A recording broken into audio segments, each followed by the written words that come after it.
Deathstroke is back with a new solo series, Deathstroke The Terminator, from Tony Fleeks and Carmine G. Domenico. This is his first solo series since Deathstroke Inc., which ended in 2022. So he's been gone for a while. He showed up in other series here and there, like in Titans, he was there for a bit. But this is his first solo series since 2022. And I'm happy that he has a series again because he's one of my favorite characters in all of comics. But sadly, he has been in the toilet for a long time. DC has no idea what to do with him, and they've kind of character assassinated him over and over again. So, does Tony Fleeks do a good job with this first issue? That's what we're going to be talking about. Obviously, spoilers if you haven't read this first issue. I want to give you a warning, but we're getting into it now. So, the issue opens up with Wintergreen talking to Rose. So Wintergreen, if you're not familiar with Deathstroke at all, Wintergreen is sort of Deathstroke's Alfred, except they have much more history together. Like they served together in the military, and they went around sort of. They sort of have an Obi-Wan Anakin relationship a little bit, where they served together in the military, and then they went and like just saved each other's lives over and over again over the decades, and so they have a very strong bond. And now he sort of acts as his Alfred, except he goes on missions with him, and he's like his man in the chair, and he's also the one that balances out Slade, because Slade is a very complicated character and he's always operating in the gray, and Wintergreen is the one that tries to keep him on the good side and tries to keep him more balanced and tries to keep him from going absolutely insane because everyone else in his life has abandoned him. Not that he necessarily doesn't deserve to be abandoned, because he's done a lot of terrible things, but Wintergreen is the ones that like, I owe it to this guy and I'm going to try to keep him there. So in this conversation, he's talking to Rose and he's like, I'm getting older. Slade's getting older. It's like, you need to talk to Slade. You need to like try to help out. And she's like, I don't want to be his manservant. I can barely stand to be in a room with him. And he talks, and Wintergreen's talking to her about, he's the life of a mercenary. He's tough. And she's like, he's not a mercenary. He's a killer. It's kind of a gay line. Like, yeah, a mercenary is a killer. Okay. What are we?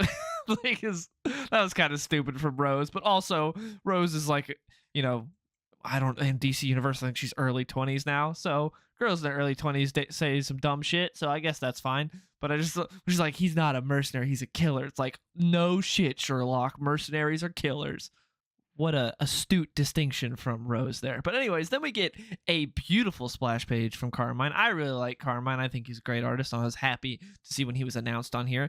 And I like his Deathstroke suit. Nothing tops his original design. I wish they would go back to that. I think his original design can still work in the modern day, and I think it looks awesome. But I like that we still got some orange and blue on here. My big problem is when a lot of these redesigns, when they do them, what they do is they're just like, the entire suit's black and then we'll do some orange on the mask and that's it. And that pisses me off so much, because the Deathstroke suit is really cool and you got to have the orange and blue, and he keeps that here. Personally, my favorite of the modern redesigns is Tony Daniels. I think he did a great modern redesign. That's my second favorite behind the original OG George Perez suit. But this suit's pretty good too. I like it. It's way better than that horrible Icon suit we had during Christopher Priest's run. I hated that suit with a passion. It was so stupid. I hated the functionality of it. I hated the way it looked. That pissed me off so much. But anyways, this suit's pretty good. I'm fine with it. I like it. Anyways, here we have Deathstroke scoping out the target. He's on a mission here, and he's talking to Wintergreen the whole time. Wintergreen's like, hey, I talked to Rose. You should talk to her. And he's like, listen, man, I'm trying to do a job right now. Don't get me distracted here while I'm trying to do this. So he's like, anyways, Wintergreen, who's the client? And he's like, well, this is a blind drop. And Slade's like, I hate blind drops. Why are we doing this? So they don't know who the client is. And at first, I was a little annoyed with this, because this is also something that everyone that picks up Deathstroke and writes him gets wrong, is if you read Marv Wolfman's original Deathstroke series, Slade is very fickle and picky with his contracts, what jobs he takes. Everyone else that writes past that, after Marv Wolfman, is like, Deathstroke just cares about money, and he takes any job that gives him money. That's not the case at all. That's never been the case as far as when Marv Wolfman, the creator of the character and made him who he is, was writing the character. But everyone past is like, no, Slade just wants money. So this part annoyed me a bit, but then in a second we get to why he's taking these jobs. It's like, all right, at least there's more of an explanation with him, which is he's got to remind people who he is, since he's been in the gutter. Like, he's kind of fallen behind, and so they're having to take cheapo, crappy jobs. It's like, all right, I'm fine with that explanation. It works, because it's like Deathstroke has just been he's been a joke, honestly, for like the past 15 years in the DC universe. He's been a joke.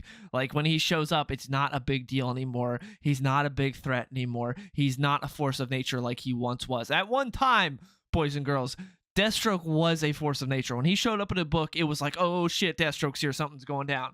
But again, like the past 15 years, it's like, oh, Deathstroke's here. I bet that 12-year-old girl is gonna beat him now. Like it's not a big deal anymore. He's not. It's very annoying. So I like that now he's trying to remind you, be like, y'all must have forgot. So he's trying to take these jobs because of that. I was like, all right, I'll take that, because I was annoyed by the fact that he's just taking this crappy job where he doesn't know anything. It's like the Deathstroke I know wouldn't do that. He wouldn't just take this job where the client's withholding everything from him and being disrespectful by just being like, oh, you'll find out when you get there. Like Deathstroke wouldn't do that. He would not. Like in the second arc of actually in his first appearance, he even turns down the job from the Hive. In his first ever appearance, he turns down the job, and that's when they get Grant, his son, to take the job, and that's how everything happened with Deathstroke. But like in his first ever appearance, he's picky and is like, no, I'm not going to do this job.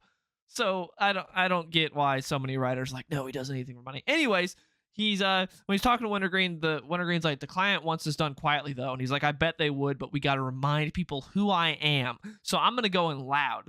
And so he goes in loud, and again we get some more beautiful art. I really like it. We get some explosions. He's taking people out. We get some really cool imagery. I'm really digging it. During Slade's conversation with Wintergreen, he says he'll reach out to Rose, and then we see sparse throughout the issue, we see his letter to Rose. He writes a letter to her to talk about how he's currently feeling. And this was interesting because in Marv Wolfman's original series in the 90s, we didn't get an inner monologue from Slade, which most mainstream comic characters do, like Superman, Batman, Spider-Man. You're in their head. You're reading their thoughts. But in that book, you got to read from the perspective of Wintergreen. You got Wintergreen's journal entries, and that's how you'd sparse things. But also you would have like a bodiless narrator that would narrate the book as well, but you never got inside of Deathstroke's head. So I found that as an interesting creative choice from Marv Wolfman, and so far it seems like Tony Fleecs is going to continue that with this book, because you don't get any of his inner monologue in this. The closest you get is this letter that he writes to Rose, where when he's talking to his daughter, he tells her about how he's getting older and he's just getting more grumpy, and he's more quick to anger, and things aren't looking too good for him right now. He's even maybe coming face to face with his own mortality, kind of, because they do mention multiple times this issue about him getting older. Talks about his history a bit, which kind of just, I guess it's a new #1, so it's sort of a little bit to refresh like newer readers, to be like, hey, here's Slade, and this is some of the stuff he's been through, because he has been through a lot. Been through a lot of trauma. Talks about how he was trained in the military and he was a killer far before he got the super soldier treatment, and how getting that superhuman strength and everything in that treatment doesn't really make you want to evolve more. It makes you more set in your ways.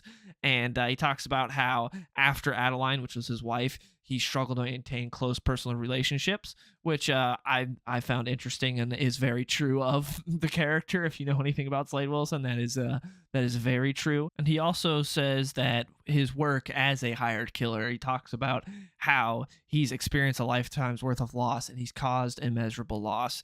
And he says when you do that for your job, it can feel like purgatory. Highs aren't high, lows don't feel any different. Everything's right down the middle. And I really like that, because that is also very in line with the character. It seems like Tony Fleecs so far has a good handle on Slade, because this is something that he dealt with after he got kicked out of the military, because he took their super soldier serum and it messed him up really bad. Well, first off, it wasn't even supposed to be a super soldier serum. It's supposed to be something that fought against like truth serums from the enemy, but it turned him into a super soldier, and it like messed him up. Like one day he'd be incredibly weak and dying, and the next he'd be like super strong and like at great mental capacity. And then when he finally became stable, the military is like, yeah, we're gonna boot you out, you're getting discharged. And that kind of messed him up, because he volunteered for the serum for his country. Like he wanted to keep going. He was very much like in the fight. He wanted to keep going. Then he got discharged, and that messed him up. So then he went, and he wasn't very good at being just, a husband and a father, just staying at home. So he took up big game hunting, and also was secretly Deathstroke on the side, because he needed more. He needed to keep going.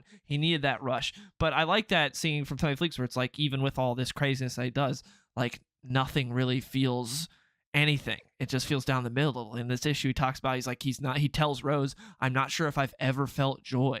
Sometimes I worry I can't feel anything at all. It's like, damn. But that is, again, from what I know about the character, I've read a lot, that feels in line with Slade. That feels like the guy that I know. It's like, yeah, he's he's that type of dude where he doesn't really feel much at all anymore, especially everything he's been through. But anyways, throughout all this is the what we're getting. We're reading the letter, but also during all that, Deathstroke's just kicking ass and taking names. He runs into some metahuman girls they're called like body doubles or something, and they have healing factors, and he tears them apart. Some pretty cool action, and then he gets to the final wall, like gets to the final room, and he sees Wintergreen with his throat slashed, dead.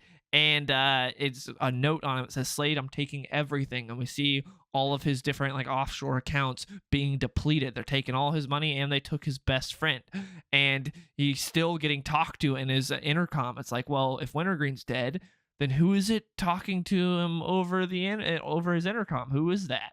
So that's something we'll find out in later issues, I'm assuming. But we keep going. A bomb goes off, and Slade has more bad guys to fight. And at the end of the issue, the very last line from his letter is that he tells Rose that he is finally changing, but before he's just a killer, now he's something worse. I hope that is just Slade being like down on himself and not actually like, oh, he's going to embrace being a bad guy now. Because we've already got that by a bunch of other people before. Like, we already got Christopher Priest delved into that a little bit, and Joshua Williamson also tried to by making Slade the king of the supervillains, which was dumb as hell. And now I hope it's not like, oh, now Slade, but because Slade's always rode the line of like, he's been an anti-hero. To me, that's what Marv Wolfman intended him to be, and he's been an anti-hero, and he tries to do good, but like inside, there's a lot of darkness in him, and so he's a very in the middle character. He operates in the gray, and so he's always struggled with doing the right thing, but he tries. And with this, it seems like it's like, I've tried before, but now I'm going to lead to the darkness. I'm going to go to the darker side and be bad. It's like, now I'm something worse. I hope that's not actually the case, but we'll see, because Tony Fleeks has talked about how he really wants to explore Slade and like who he is, and so far this issue did a good job with that. It's just that ending with, now I'm something worse. That part sounds pretty stupid, and I'm not excited for that. But overall, I really like this issue. We got some great action. The art's good. I really like the letter to Rose. I thought that was great. Wintergreen getting killed, I'm not excited about, but I don't know if Wintergreen's actually dead or not, because Wintergreen's apparently talking to him on the intercom, or that's someone impersonating Wintergreen. Is this the actual Wintergreen that's dead? This could be, any type of fake body. Who knows? I don't know if Wintergreen's dead. I hope he's not, because he's such a great character that works so well in a Deathstroke comic, and I would love for Wintergreen to actually be back and a mainstay in this book. But we'll see how it goes from here. But I really like this first issue, and so far, it's looking good, but who knows? Because like I said before, Deathstroke's been in the toilet for a while now, because you'll hear from a lot of people that their first Deathstroke comic was Christopher Priest, and they loved it. But if you've read Deathstroke before that, you probably didn't like Christopher Priest's run. At least I didn't. I thought it was terrible. I heard so many people like, this is so amazing, and how good it was, and I read it, and again, as a huge lifelong fan of the character, I thought Christopher Priest's run was terrible. I thought Joshua Williamson's run, it started out like the first issue or two was like, oh, this is kind of, and then it went terrible. It was awful. And before that, we had the New 52, which was terrible. We had Kyle Higgins for like the first arc, which was kind of weird, wasn't too good. And then we got Rob Liefeld, which was terrible. And it just and Tony Daniels was okay. It wasn't very good, but it wasn't like awful character assassination. More was just like, wasn't great writing. And so Deathstroke's been, and then when he shows up in other people's books, it's just him getting his ass beat constantly. They also tried to make him, this was a big thing that Christopher Priest did, tried to make him have a whole dynamic with Damian, like have a rivalry with Damian, which was so stupid. It's like, no. For me, Deathstroke, as far as like his rivalries, any type of him being the villain for anyone, it's Dick Grayson and Oliver Queen. Those are the two. We don't need to do something with Damian. It's really dumb. He'd wipe Damian off the floor in a second. He shouldn't have any, like, oh man, he's struggling against Damian. And this was even younger Damian. This was back when Damian was like 12. So it was really humiliating for Deathstroke. But yeah, I enjoyed this first issue. If you're hesitant about it, I'd recommend checking it out. I think it's pretty good, and I hope it continues to be good. I'm nervously excited for the continuation of it.